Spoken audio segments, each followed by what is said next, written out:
अस्सलाम वालेकुम YouTube family. उम्मीद करता हूँ आप सब खैरियत से होंगे। आज की इस वीडियो में हम देखेंगे कि गो प्रोग्राम लैंग्वेज में स्विच स्टेटमेंट कैसे क्रिएट की जाती है।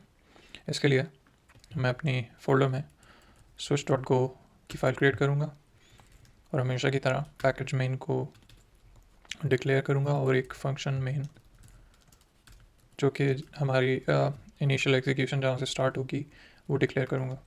इसके बाद मैं fmt के पैकेज को इंपोर्ट कर लूँगा। ये प्रिंट लाइन स्टेटमेंट्स के लिए यूज़ होता है और स्विच स्टेटमेंट यूज़ करने का मकसद ये होता है कि आप कुछ कंडीशंस होती हैं इफ़ एल्स, जिस तरीके से इफ़ एल्स कंडीशंस होती हैं इसी तरीके से स्विच स्टेटमेंट्स की कंडीशन को एक दूसरे से मैच करने के लिए और देखने के लिए कि कौन सी चीज़ एग्जीक्यूट होनी चाहिए, इसलिए आप स्विच स्टेटमेंट्स को यूज़ करते हैं। तो स्विच स्टेटमेंट्स गो में यूज़ करने के लिए आप स्विच का कीवर्ड यूज़ करते हैं और इसके बाद आप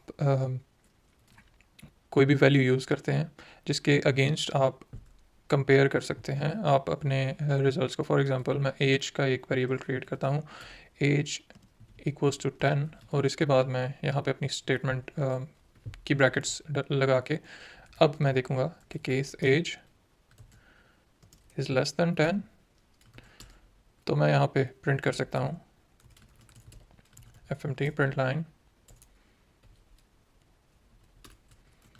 as is less than 10,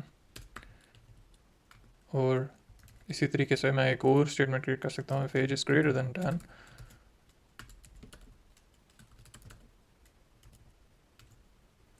age is greater than 10। अच्छा, एक और स्विच के साथ डिफ़ॉल्ट स्टेटमेंट आती है जो कि हम यूज़ कर सकते हैं इन केस अगर ये दोनों केसेस मैच ना हो तो वो डिफ़ॉल्ट वाले केस में शो होती है। तो डिफ़ॉल्ट केस में हम इस जगह कह सकते हैं कि एज इज़ इन नेगेटिव, जिसका मतलब है कि ये इनवैलिड एज है। तो जब अब हम इस प्रोग्राम को रन करेंगे तो ये एज की वैल्यू के अंदर 10 का वेरिएबल स्टोर हो जाएगा और फिर वो देखेगा कि एज इज़ लेस दैन 10, ये फॉल्स है, एज इज़ ग्रेटर दैन 10, ये भी फॉल्स है, तो एज इज़ नेगेटिव प्रिंट होना चाहिए। लेट्स सी, गो रन और switch dot go. So age is negative as expected. अगर हम इस एज को अब 9 कर देंगे तो अब ये कहेगा कि age is less than 10 as expected, और अब ही इस एज को हम 19 कर देंगे तो ये age is greater than 10 print करेगा। और अगर आप इस तरीके से किसी वेरिएबल को ये असाइन नहीं करना चाहते तो आप सिंपली यहाँ पे कोई स्ट्रिंग भी दे सकते हैं। For example string is adult, और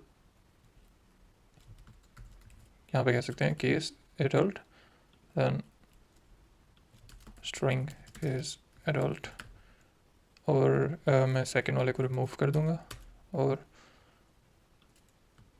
some other string प्रिंट कर दूंगा इन केस अगर string इक्वल्स adult नहीं होती। तो इस केस में ये वाली लाइन प्रिंट होनी चाहिए, string is adult। और अगर मैं इस स्ट्रिंग को चेंज कर दूं तो अब some other string प्रिंट हो रही है। उम्मीद करता हूँ आपको ये वीडियो पसंद आई होगी, और अगर आपके क्वेश्चंस हैं तो पूछना मत भूलिएगा। अल्लाह हाफिज़।